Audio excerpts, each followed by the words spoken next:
നമസ്കാരം. കേരള ജനതയ്ക്ക് ശോഭാ സുരേന്ദ്രൻ തന്നെ ബി ജെ പിയുടെ താക്കോൽ സ്ഥാനത്തേക്ക് വരണമെന്ന് തന്നെയാണ് കേരള ജനതയുടെ ആവശ്യം. അതുപോലെ തന്നെയാണ് കേരളത്തിലെ ബി ജെ പി നേതാക്കൾക്കും ശോഭ തന്നെ ബി ജെ പിയുടെ സംസ്ഥാന പ്രസിഡന്റ് ആവണമെന്നാണ് താല്പര്യം. കാരണം ശോഭയുടെ സംഘടനാ മികവും കാര്യപ്രാപ്തിയും വാക്ചാരിത്യവും തന്നെയാണ് ഒരു പ്രധാന വിഷയവുമായി നേതാക്കൾക്കിടയിലും അണികൾക്കിടയിലും ശോഭ തന്നെ മുഖ്യമായിട്ട് വരാൻ കാരണം. ബി ജെ പി സംസ്ഥാന അധ്യക്ഷനെ ഉടൻ മാറ്റുമെന്നാണ് റിപ്പോർട്ടുകൾ. സംഘടനാ തിരഞ്ഞെടുപ്പ് പ്രക്രിയയ്ക്ക് താഴെത്തട്ടിൽ തുടക്കം കുറിച്ചിരിക്കെ പുതിയ സംസ്ഥാന അധ്യക്ഷനെ തീരുമാനിക്കുന്നതിന് അനൗപചാരിക ചർച്ചകളും സമവായ സാധ്യത തേടലും തുടങ്ങിയെന്ന് റിപ്പോർട്ടുകളുണ്ട്. അടുത്ത നിയമസഭാ തെരഞ്ഞെടുപ്പ് വരെ താൻ തന്നെയാകും അധ്യക്ഷൻ എന്ന സൂചനയാണ് അണികൾക്ക് കെ സുരേന്ദ്രൻ നൽകിയത്.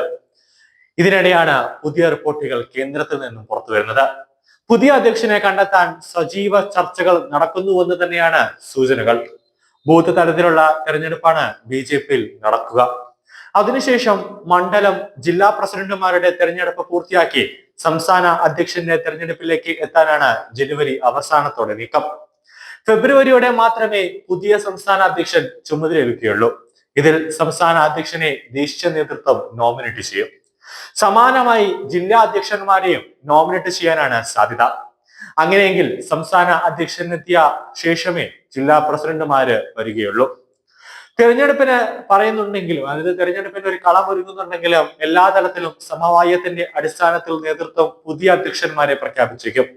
സംസ്ഥാനത്ത് നിലവിലെ സാഹചര്യത്തിൽ പാർട്ടി ജനറൽ സെക്രട്ടറി ആയ എം ടി രമേശിന് അനുകൂലമായി സമവായം ഉണ്ടാകാനാണ് സാധ്യത.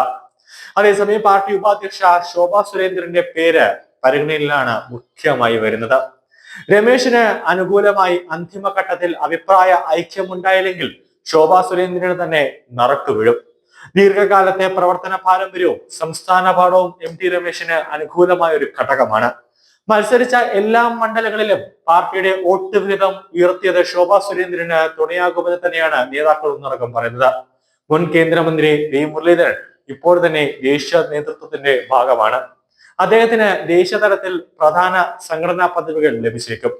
സംസ്ഥാന അധ്യക്ഷ പദവി ലക്ഷ്യമാക്കി പാർട്ടിയിൽ ചരടുവലികൾ ഉണ്ട്. പക്ഷെ സംസ്ഥാന അധ്യക്ഷൻ ആരാകണം എന്നതിൽ ദേശീയ നേതൃത്വമാണ് തീരുമാനം അവസാനമായി കൈക്കൊള്ളാൻ പോകുന്നത്. ആര് അധ്യക്ഷനാകുന്നതാകും അടുത്ത നിയമസഭാ തെരഞ്ഞെടുപ്പിൽ പാർട്ടിക്ക് ഗുണകരമാകുക എന്നെ സംബന്ധിച്ച് ദേശീയ നേതൃത്വം അവരുടേതായ വിവരശേഖരണവും വിലയിരുത്തലും നടത്തുന്നുണ്ട്.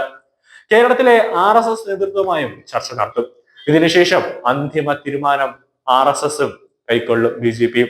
അതാണ് ഇനി അതിനിർണായകമാക്കാൻ പോകുന്നത്. കേരള BJPയിൽ വൻ പൊളിച്ചുപണി നടക്കും എന്ന് തന്നെയാണ് സൂചന. സംസ്ഥാനത്ത് 31 ജില്ലാ കമ്മിറ്റി രൂപീകരിക്കാൻ സംസ്ഥാന കോർ കമ്മിറ്റി തീരുമാനിച്ചിട്ടുണ്ട്. ഇതോടെ ജില്ലാ കമ്മിറ്റികളുടെ എണ്ണം ഇരട്ടിയിലധികമാകും.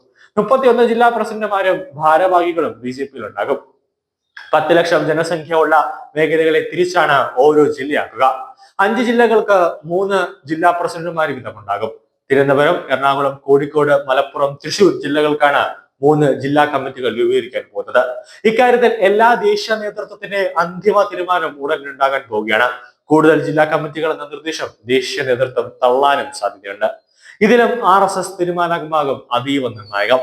തിരുവനന്തപുരം തൃശൂർ കോർപ്പറേഷൻ ഭരണം പിടിക്കലാണ് BJPയുടെ മുന്നിലുള്ള അടുത്ത പ്രധാന ലക്ഷ്യം.